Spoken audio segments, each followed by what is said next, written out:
तो कहानी के शुरू में हमें एक लेडी दिखाई जाती है जिसका नाम एमिलिया था। उसका एक छोटा सा 6 साल का बेटा भी होता है। एमिलिया अकेले ही अपने बेटे के साथ रहा करती थी क्योंकि उसके हस्बैंड की मौत हो चुकी थी। एमिलिया का जब बेटा पैदा होने वाला था तो उसका हस्बैंड उसे हॉस्पिटल ले जा रहा था। जिस वक्त उनका एक्सीडेंट हो गया और उस एक्सीडेंट में एमिलिया के हस्बैंड की मौत हो गई। उसी दिन उसका बेटा भी पैदा हुआ जिसका नाम एमिलिया ने सैम्यूल रखा। मगर वो अपने बेटे की बर्थडे कभी भी नहीं मनाती थी क्योंकि उसे आज तक अपने हस्बैंड की मौत का दुख था, क्योंकि उसका हस्बैंड भी उसी दिन मरा था। वो सैम्यूल से ज्यादा प्यार भी नहीं करती थी। एमिलिया का बेटा सैम्यूल काफी शरारती बच्चा होता है। उसे हर वक्त ऐसा लगता था कि जैसे उसके पास कोई मॉन्स्टर आ गया हो। वो हर रोज रात को सोने से पहले अपनी मॉम के साथ बेड के नीचे देखता तो कभी अलमारी। इन सब बातों से एमिलिया उसकी बहुत परेशान हो गई थी। रात को सोने से पहले हर रोज एमिलिया उसे कहानी सुनाती जिसे वो बहुत ही दिलचस्पी से सुना करता था। सैम्यूल को हमेशा मॉन्स्टर्स के ख्यालात आया करते। उसने उनसे लड़ने के लिए अपने पास हथियार भी बना कर रखे हुए थे। सैम्यूल अपनी मॉम को हर वक्त मैजिक ट्रिक, अपना जादू दिखाता। वो टीवी पर भी हर रोज ये सब सीखा करता था। एमिलिया सैम्यूल की इन बातों से बहुत ज्यादा परेशान थी। वो उसे अपने सगे बच्चों की तरह प्यार भी नहीं करती थी। एक दिन एमिलिया जब अपने काम पर होती है तो उसे सैम्यूल के स्कूल से फोन आता है क्योंकि वो अपने साथ कुछ वेपन्स, हथियार ले गया था। एमिलिया उसके स्कूल जाकर उसे बहुत डांटती है और प्रिंसिपल से भी बात करती है, जिसके बाद एमिलिया ने सैम्यूल को स्कूल छुड़वा दिया था। उसी रात सैम्यूल एमिलिया से कहता है कि मॉम, मुझे आप एक स्टोरी कहानी सुनाएं। वो अपनी मॉम को एक किताब देता है जिसका नाम था मिस्टर बाबाडूक, जो इस मूवी का नाम भी है। एमिलिया उस किताब को पढ़ती है जिसमें लिखा था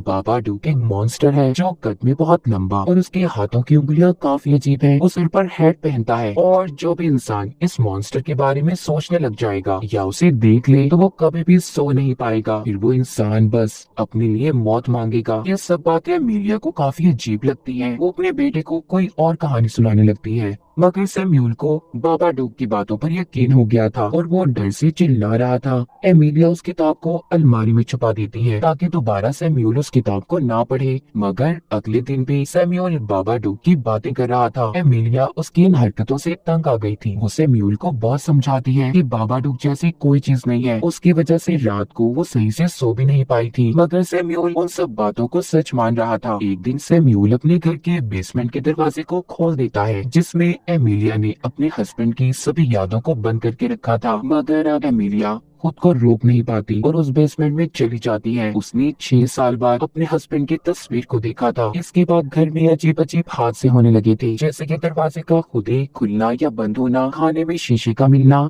और तो और सैम्यूल का बेवजह चिल्लाना। एमिलिया को वैसा लगने लगा था कि ये सब सैम्यूल कर रहा है, मगर सैम्यूल कहता है कि ये सब बाबाडूक कर रहा है। ये बात सुनकर तो एमिलिया को बहुत गुस्सा आ गया था। सैम्यूल से कहती है क्या बाबाडूक लगा रखी है, ऐसी कोई चीज नहीं है। गुस्से में उसने बाबाडूक की किताब को फाड़ दिया था और घर से बाहर फेंक देती है। अगले दिन एमिलिया अपनी बहन के घर पर जाती है जहाँ पर उसकी बहन की बेटी का बर्थडे था। एमिलिया की बहन उसे कहती है कि तुम्हें अपने पास माजी को भुला देना चाहिए और अपनी जिंदगी में आगे बढ़ो। वो अपनी बहन से कहती है कि मैं कोशिश तो कर रही हूँ सब कुछ करने की, सब कुछ भुलाने की। एमिलिया की बहन ये सब सुनकर कहती है मुझे तुम्हारा बेटा बिल्कुल पसंद नहीं है। इस बात को तो सुनकर जैसे एमिलिया को गुस्सा आ गया था, वो अपनी बहन पर भड़क जाती है। उधर ही एक छोटी सी ट्री हाउस में एमिलिया की बहन की बेटी और उसका बेटा अकेले थे। उसकी बहन की बेटी उसके बेटे को ये कह रही थी कि तुम्हारे डैड नहीं है। इस बात से वो उसे बार बार चिढ़ाती है। ये बात सुनकर सैम्यूल को गुस्सा आ गया था और वो गुस्से में एमिलिया की बहन की बेटी को धक्का दे देता है जिससे उसकी नाक से खून आने लगा था। इस बात पर तो एमिलिया की बहन को और गुस्सा आ जाता है, इसीलिए वो एमिलिया को घर से जाने का कहती है। अब वो जब अपने बेटे सैम्यूल को वापस घर ले जा रही थी, वो रास्ते में भी अजीब हरकतें करता है। तभी अचानक से गाड़ी में ही उसे दौरे पड़ने लगी थी। उसे मिर्गी का अटैक हुआ था। एमिलिया ये देखकर अपने बेटे को जल्दी से डॉक्टर के पास लेकर जाती है और उधर डॉक्टर से सैम्यूल के लिए नींद की दवाई भी मांगती है क्योंकि वो हर रोज रात को बाबाडूक से डरकर सोया नहीं करता था। घर आकर एमिलिया अपने बेटे को रात को सोने से पहले नींद की दवाई देती है, जिसके बाद वो कई दिन बाद सुकून से सो पाए थे। ये सब देखकर एमिलिया बहुत खुश थी, लेकिन तभी उसके दरवाजे की बेल बजती है। जब वो दरवाजा खोलती है तो बाहर मिस्टर बाबाडूक की किताब पड़ी थी। उस किताब के सफ़ों को भी किसी ने जोड़ दिया था जो एमिलिया ने फाड़कर फेंकी थी। उसमें अब ये लिखा था अगर एमिलिया बाबाडूक की मौजूदगी को नहीं मानेगी, उतना ही बाबाडूक उसकी जिंदगी में चीजों को खराब करेंगे और उसे परेशान करेंगे। इसके अलावा उस किताब में कुछ ऐसी ड्राइंग्स भी बनी थी कि जैसे एमिलिया अपने डॉग को मार रही हो और फिर अपने बेटे को, जिसके बाद उसने एक बड़े से चाकू से अपनी जान ले ली, खुद को मार लेती है। ये सब देखकर एमिलिया बहुत डरती है। उसने उस किताब को जला दिया था, जिसके बाद उसे एक फोन आता है। जैसे ही एमिलिया रिसीवर को कान पर लगाती है, उसे कुछ ऐसी आवाज सुनाई दी थी, बाबाडू बाबाडू। ये सुनकर वो डर जाती है और पुलिस स्टेशन पहुंच गई थी। सब बातों के बारे में जो वो ऑफिसर को बता रही थी, तो ऑफिसर उससे किताब के बारे में पूछते हैं, तो वो कहती है मैंने तो उस किताब को जला दिया। ये सुनकर ऑफिसर उसे घर जाने का कहते हैं, क्योंकि उसके पास अब कोई सबूत नहीं था। तभी पुलिस स्टेशन में एमिलिया को एक हेड और कोट लटका हुआ दिखाई देता है, जो कि बिल्कुल वैसा था जैसा इसने बाबाडू की कहानी में देखा था। ये देखकर वो डर जाती है। जिसके बाद वो घर आ गई थी। उसने खुद को बिल्कुल अकेला कर लिया था। वो बात बात पर सैम्यूल पर चिल्लाती रहती थी। अब तो उसे अपने घर में भी बाबाडू दिखाई देने लगा था। एक दिन एमिलिया देखती है कि फ्रिज के पीछे एक सुराख है और उसमें से बहुत से कॉकरोचेस बाहर आ रही हैं। मगर अगले ही पल वहाँ पर कुछ भी नहीं था।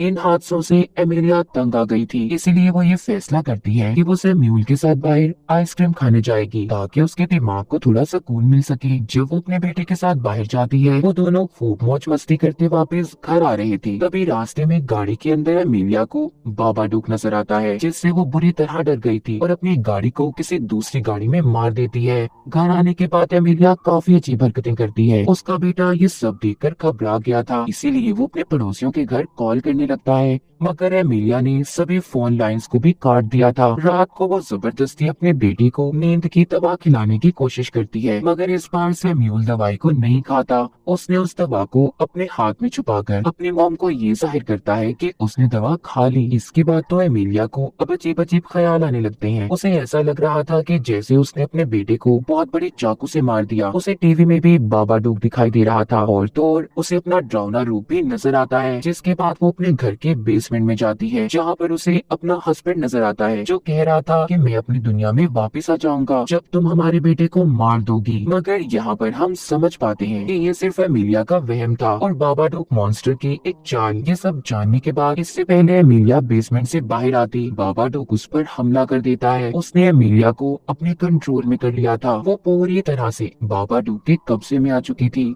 उस किताब के मुताबिक वो सबसे पहले अपने डॉग को मारती है और फिर सैम्यूल को मारने की कोशिश कर रही थी। बार बार वो उसका दरवाजा खोलती है। जब एमिलिया अंदर आती है तो उधर सैम्यूल ने पहले ही अपने हथियार जमा कर लिए थे। वो अपने उन हथियारों से अपनी मॉम पर हमला करता है। सैम्यूल भागकर बेसमेंट में आ गया था, जहाँ पर एमिलिया भी उसके पास आती है, तो वो चुपके से पीछे से आकर अपनी मॉम पर हमला कर देता है, जिससे वो बेहोश हो गई थी। अब जब एमिलिया को होश आता है तो वो रस्सियों से बंधी हुई थी और सैम्यूल उसके पास बैठा था। कहता है कि ये सब मॉम बाबाडूक कर रहा है, आपने पहले भी मेरी बात पर यकीन नहीं किया था। तभी एमिलिया को न जाने क्या हो जाता है। वो गुस्से से सैम्यूल को उठा लेती है, मगर सैम्यूल प्यार से अपनी मॉम को जब बुलाता है और उसे प्यार करने लगा था, तो आहिस्ता आहिस्ता एमिलिया अपने होश में आती है और एकदम से काले रंग की उल्टी करती है। उसके मुंह से काले रंग का लिक्विड निकल रहा था, जिससे अब वो मुकम्मल होश में आ गई थी। वो अपने बेटी को लेकर जब कमरे में जाने लगती है तो सैम्यूल अपनी मॉम से कहता है कि कोई भी इंसान बाबाडूक से अपना पीछा नहीं छुड़ा सकता मॉम। तभी कोई ताकत सैम्यूल को कमरे में खींच लेती है। एमिलिया जल्दी से अपने बेटी के पीछे भागती है। उसने अपने बेटे को बचा लिया था।